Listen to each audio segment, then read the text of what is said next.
안녕하십니까. 저는 팀 다운의 발표자 박성신입니다.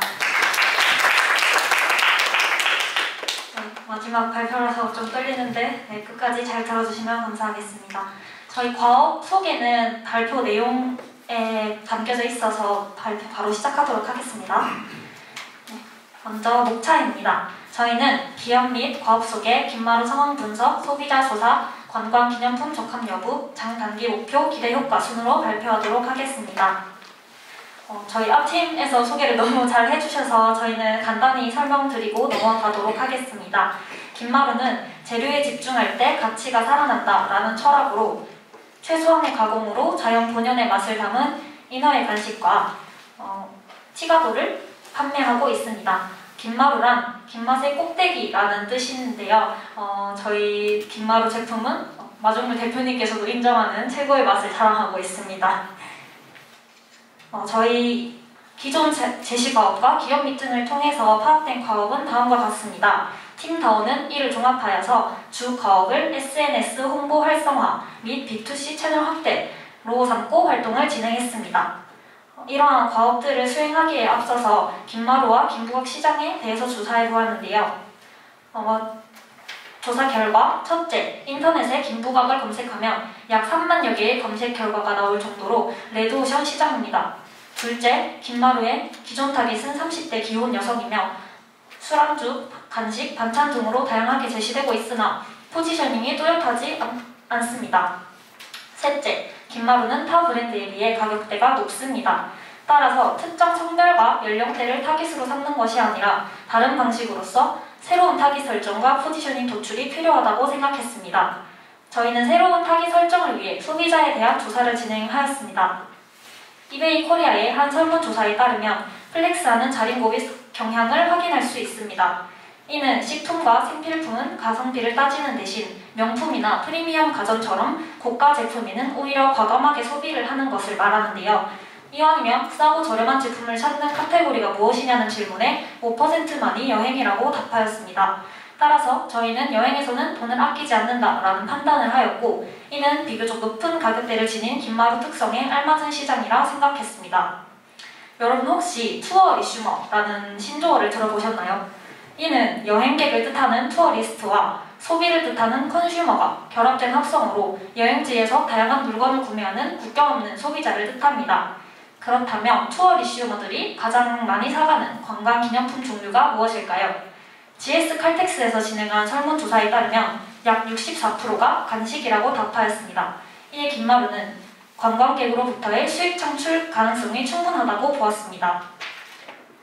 최근에는 내국인의 국내 여행 수요가 높은 것을 확인할 수 있는데요. 2020년 7월 오픈 서베이의 설문조사에 따르면 여행을 계획 중인 사람의 68.3%가 국내 여행을 희망한다고 응답했습니다. 또한 2022년 7월 한국관광공사가 발표한 6월 한국관광 통계에 따르면 지난 6월 한국을 방문한 외국인 관광객이 작년 동월 대비 195.6% 3배 가까이 증가한 것을 볼 수 있습니다. 이처럼 내국인과 외국인 모두 국내 여행 수요가 꾸준히 높은 추세를 보일 것으로 예상됩니다. 이러한 자료들을 바탕으로 저희가 새롭게 도출한 타깃은 관광객입니다. 코로나 이슈 상황을 고려해 타깃을 분류했고 메인 타깃을 내국인 국내 여행객으로 외국인 국내 여행객은 서브 타깃으로 설정하였습니다. 빈마루가 관광기념품으로서 적합한가에 대한 분석 및 평가도 진행해 보았는데요. 관광 동기와 기념품 특성이 구매 의도에 미치는 영향이라는 논문에서 관광기념품의 요건에 대해 알아볼 수 있었습니다. 첫째, 각 관광지의 주제에 맞는 기념품이어야 한다. 둘째, 관광기념품 고유의 정체성을 살려야 한다. 셋째, 관광객의 다양한 기호를 충족할 수 있어야 한다. 넷째, 관광객의 구매 욕구를 자극할 수 있는 심미적 요소가 있어야 한다. 등의 요건이 있었습니다. 또한 부산관광공사에서 관광기념품을 선정하는 기준을 언급하고 있는데요. 부산을 상징 특화할 수 있는 독창적인 관광기념품 또는 부산의 관광 콘텐츠를 담은 부산 관광기념품이어야 한다는 것입니다. 이러한 특징 등을 종합해 보았을 때 빈마루 제품의 고급스러운 패키징과 5가지의 다양한 맛 그리고 부산을 대표하는 관광지인 광안대교를 담은 패키징, 사투리를 사용한 재미있는 문구 사용은 관광기념품으로 적합하다는 결론이 나왔습니다. 저희는 직접적인 소비자들의 김부각에 대한 인지도와 부산 관광기념품에 대한 인식을 들어보기 위해서 플리마켓을 진행하였는데요. 플리마켓을 통해서 설문조사를 시행했습니다. 1차로 괴정 6호화 아울렛, 2차로 서면 3정타워에서 진행을 하였는데요. 플리마켓에 필요한 홍보 포스터도 저희가 직접 제작하여 사용을 하였고, 설문조사 결과 표본이 120명 정도 나왔으며 평소 김부각을 즐겨 드시냐는 질문에 87%가 아니요 라고 응답하였습니다.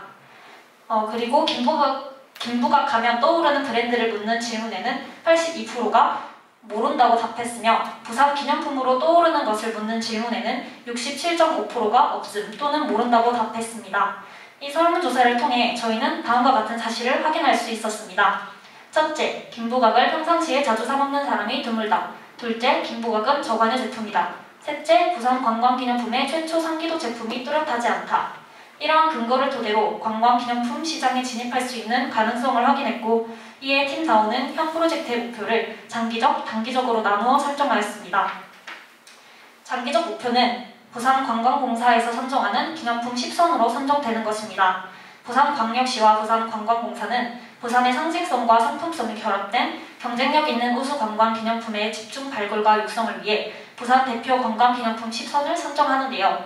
이에 선정되게 되면 부산관광공사를 통해 부산관광기념품임을 직접적으로 알릴 수 있으며 활발한 홍보와 판매가 가능해집니다. 이러한 장기적 목표 달성을 위해서 단기적 목표로 소비자들로 하여금 김마루 김부각을 부산의 관광기념품으로 인식시키는 것입니다. 이를 위해 팀다운은 3단계를 거쳤는데요. 첫째, 김마루 브랜드 자체 인지도 확보를 위해 SNS 운영을 활발히 했습니다.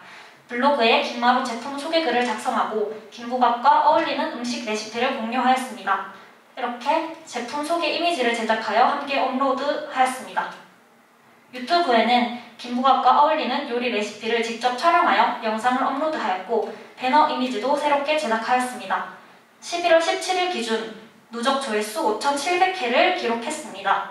둘째, 라이브 커머스 계획서를 작성하여 대표님께 전달드렸습니다. 많은 사례와 기사들을 통해 매출 증대 및 인지도 향상 등 라이브 커머스의 긍정적인 효과를 기대하였으나 이는 기간이 다소 소요된다는 점을 고려하여 청진기 활동 이후 대표님께서 직접 시행하실 예정이라고 하셨습니다. 마지막으로 부산 내에 위치한 기념품샵 및 소품샵에 직접 입점 제안을 드렸습니다. 부산 공식 포털 부산 비지세 자료들을 참고하여 약 20곳의 입점 문의처를 선정하였고 입점 제안서와 포트폴리오를 작성하였습니다. 선정한 입점 문의처들에 먼저 전화를 드리고 메일로 입점 제안서와 포트폴리오를 전달하였습니다. 그 결과 총 5곳에서 긍정적인 답변을 받아볼 수 있었는데요. 첫 번째로 영도에 있는 신기잡화점이었습니다. 신기잡화점은 현재 입점 완료 및 현재 판매 중이며 입점 이벤트 포스터도 저희가 직접 제작을 하였습니다. 여기 보시면 이렇게 김부각 제품이 진열되어 있는 것을 저희가 확인을 했고요. 11월 16일 기준으로 총 약 70만원가량의 제품이 입고된 것을 확인하였습니다. 2주 주기로 제품이 입고되고 있습니다. 두 번째로 디자인 스토어인데요. 여기도 입점이 확정되어서 제품이 판매될 예정입니다. 11월 15일 기준 총 약 50만원가량의 제품이 입고되었고요. 여기도 2주 주기로 입고된다고 하였습니다. 마지막으로 동백상에도 입점이 확정되었으며 갈매기 상점과 시시부시는 긍정적으로 검토 중이라고 합니다. 성공적인 달성을 이룬 단기적 목표를 바탕으로 추후 장기적 목표 실현까지 완성된다면 김마루는 관광기념품으로 자리 잡으며 다음과 같은 기대 효과를 예상할 수 있을 것입니다. 첫째, 내국인을 넘어 외국인 소비자층 형성을 통한 수익 증대. 둘째, 레드오션인 김부각 시장 속 김마루의 브랜드 이미지 제고. 셋째, 기존 B2B 중심 유통 채널에서 B2C 유통 채널 확보 가능. 저희가 준비한 내용은 여기까지인데요. 김맛의 꼭대기를 뜻하는 김마루가 부산의 관광기념품 꼭대기에 자리 잡을 수 있는 그날을 바라보며 이상 발표 마치도록 하겠습니다. 감사합니다. 네, 저희가 지휘부덕은 팀원 다 같이 받기로 해서 질문 있으시면 해주시면 감사하겠습니다. 그 플리마켓 진행할 때 고객들이 직접 시식해보고 어떤 반응들을 보였어? 일단 저희가 아까 말씀드렸다시피 2회차에 걸쳐서 플리마켓이 진행됐고 당시에는 서면 같은 경우에는 외국의 관광객분들도 분도 실제로 계셨거든요. 그래서 그때 보시면서 티가도에 적힌 부산 사투리를 되게 흥미롭게 보시더라고요. 그래서 맛 보시면서 되게 맛있다고 카탈로그도 직접 받아가신 분도 계셨고, 아까 설문조사 결과처럼 되게 뭐 김부각에 대해서 별로 이렇게 관심이 없으셨던 분들도 되게 긍정적인 반응을 보이셨습니다.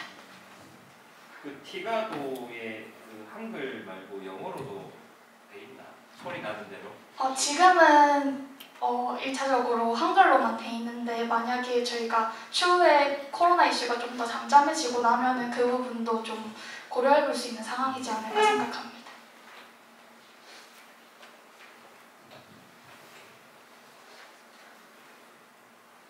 아까 상작 입장 같은 경우는 김마루 대표님이 진행한 게 아니고 팀에서 다 진행한 거예요? 저희가 일단 리스트업부터 이메일 보내는 거랑 직접 연락드리는 것까지 저희가 다 진행을 했고, 이게 아무래도 뭐 사업 증명서 같은 경우나 서류를 제출해야 되는 부분이 있어서 입점 확정된 이후에는 그 대표님께서 직접 컨택하셔서 아까 말씀드린 영도랑 디자인 스토어 같은 경우에는 대표님이 직접 방문하셨다고 들었습니다. 이 이후에 사후 관리 같은 경우에도 같이 하기로 했어요, 혹시? 저희가 일단 그 부분에 대해서 필요한 것 있으면 저희가 언제든지 도와드릴 예정이고, 아까 말씀드린 CCOC랑 갈매기 상점 같은 경우에는 좀 CCOC는 롯데백화점 안에 있거든요. 서면 롯데백화점. 그래서 전문 MD께서 이런 부분을 진행하고 계시다고 해서 연락처가 저희 연락처로 전달이 되어 있어서 이후에도 저희가 계속 도와드릴 예정입니다.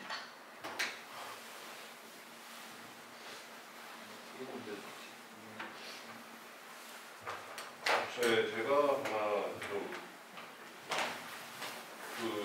일단 세 분이 실행력은 정말 뛰어나신 것 같아요. 그런데 이제 처음에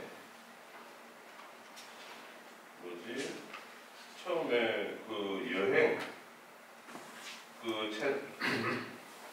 B2C 채널을 갖다가 이제 결정하는 그 과정이 약간 좀 이해가 좀 안 되는데, 그 여행에서는 돈을 갖다 아끼는 걸 꺼리지 않는다. 아끼지 않는다라는 게 하나 있었고, 또 한 가지는 이제 여행에 있어가지고 부산에 대표 상품이 없다라는 게 이제 두 글자였어요. 그래서 여행 상품으로 이제 한번 붙여보는 게 어떨까라는 그런 결론이었는데, 저는 그 결론에 앞서가지고 뭔가 시장 규모도 한번 체크를 해보고, 뭔가 이제 만약에 출시를 했다 했을 때 과연 어느 정도 매출 규모가 발생할 수 있는지가 사실 업체에서는 굉장히 중요한 이슈 중에 하나일 건데, 왜 그런 과정은 없었을까라는 생각이 들더라고요. 그런 건 어떻게 생각하세요? 그러니까 관광 상품으로 결정하게 된 이유에서 이제 그런 어떤 어떤 시장 규모에 대한 분석이 전혀 없었어가지고 언급이 없었어가지고 제가 드린 질문입니다. 일단 저희가 관광 상품으로 선정하기까지는 되게 좀 많은 과정을 거쳤었고, 그 속에서 저희가 직접 소비자들을 만나게 되면서 그 이후로 관광 상품으로 하는 게 좋겠다라는 판단을 내렸었습니다. 그래서 저희가 여기서 자료가 안 나타나져 있는 부분에 대해서는 시장 규모를 판단하는 데서는 저희도 일단 1차적으로 자료조사를 진행을 했었고, 대표님과 미팅하는 과정에서 그 부분을 직접 언급드리면서 얘기를 하기도 했었거든요. 근데 그 부분에 대해서 대표님도 기존적으로 티가도를 출시하게 된 계기가 관광객을 좀 타겟팅하기 위해서라고 하셨고, 그 부분을 저희는 좀 더 반영해드리고 싶어서 직접적으로 관광공사 해당 기념품 10선 선정 거기 부서에도 직접 연락해서 다양한 부분을 여쭤보기도 했고, 그 이후로 좀 발표 시간이 좀 제한되다 보니까 내용이 못 담긴 부분이 있는데, 규모로서는 김마루가 좀 입지를 선정하기에는 좀 충분하다고 생각돼서 저희는 선정하게 되었습니다. 네, 알겠습니다. 이 제품 자체가 기존 다른 제품에 비해서 이제 고가 제품의 가격대가 좀 있다 보니까 이게 소비가 가능한 부분을 조금 찾으신 것 같아요. 그래서 그 부분을 이제 여행 분야, 관광 분야로 이제 찾으시는 걸 하시는 것 같고, 근데 실질적으로 이제 부산에도 이제 부산역이나 이런 쪽에 보면 이제 부산 지역 상품을 파는 곳들이 있잖아요. 그런 부분은 그런 곳에서 실제 얼마큼 이제 매출이 일어나는지에 대한 부분들 이런 부분을 한번 실제 비교를 해보고 거기에서 제품을 출시했을 때 매출 예상이나 이런 부분들을 한번 따져보는 것도 필요할 것 같아요. 감사합니다. 제가 부가적으로 좀 칭찬드리고 싶은 건 사실 부산의 창업 기업들이 대부분 이 마케팅은 힘들어요. 왜냐하면 그 인원수가 많이 없기 때문에 외부에 이렇게 마케팅을 하고 싶어도 아까 뭐 실제로 콘텐츠도 만들고 올려가지고 후기 다 관리하고 제가 또 놀라운 거는 오프라인 매장까지 다 컨택해서 그렇게 한다는 게 너무 좀 놀랍고 사실 오프라인 매장 컨택은 할 수는 있거든요.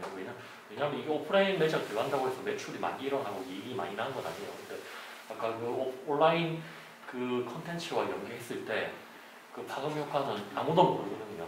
근데 이 창업 기업들이 되게 부산이 많은데 특히 B2C의 이런 식료품 기업들이 되게 많은데 나중에 뭐 이렇게 기회가 되면 만약에 뜻이 있다면은 이 팀 아까 앞에 김부와 다른 팀 고 해가지고 전문 마케팅 회사를 만들어도 되게 좋을 것 같다라는 왜냐면 이게 30, 40대는 이게 못 따라가거든요. 근데 이렇게 열의를 가지고 그렇게 콘텐츠를 만들고 전반적으로 다 이렇게 알 수 있다는 거 되게 강점인 것 같아요. 말씀 감사합니다. 오늘 저희가 B2C 채널을 확대하는 데 있어서 말씀드리고 싶은 부분이 김마루 기업 자체가 B2B 시장을 먼저 공략을 했다고 해요.